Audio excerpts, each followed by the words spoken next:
Monsieur le Président, chers collègues, cette délibération s'inscrit dans le cadre du processus de privatisation du service TER auquel, vous le savez, nous sommes opposés. Juste, vous trouvez que la région est un organe privé? Vous trouvez que la région est un organe privé? Non, pas du tout.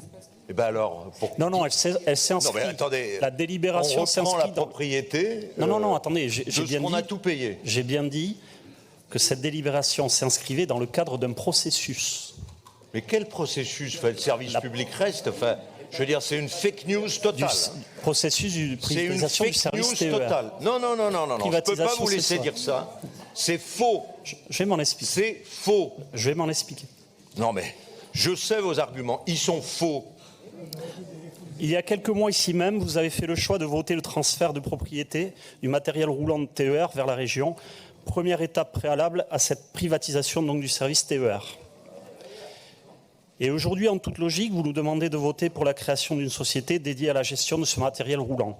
Votre choix s'est porté sur une SPL, ce qui nous semble pertinent.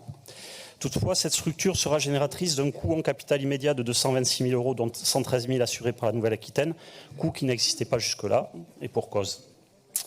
Nous vous rappelons, Monsieur le Président, chers collègues, que le marché du secteur ferroviaire est un marché monopolistique et non pas concurrentiel, et que de ce fait, tout éclatement du monopole existant ne peut être optimal sur le plan économique, car il générera inévitablement des pertes importantes de synergie et d'économie d'échelle.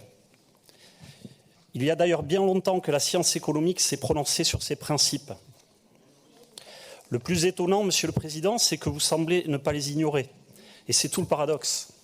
Car au-delà du coût de la création de la SPL, vous anticipez une hausse des coûts d'acquisition des futurs matériels roulants. Pour preuve, afin de limiter cette hausse, vous envisagez de grouper vos futures commandes avec la région Occitanie, voire d'autres collectivités, via cette SPL. Mais d'autres coûts encore plus importants sont à craindre dans le cadre de cette privatisation. Je pense notamment à la construction d'un nouveau centre technique près de Bayonne, à l'agrandissement de celui de Limoges et à l'aménagement de quelques autres. Et à quel prix? Plusieurs dizaines de millions d'euros selon ce qui nous a été rapporté en réunion transpartisane. 70 à 90 millions d'euros selon notre source. Aux frais du contribuable, ça c'est sûr.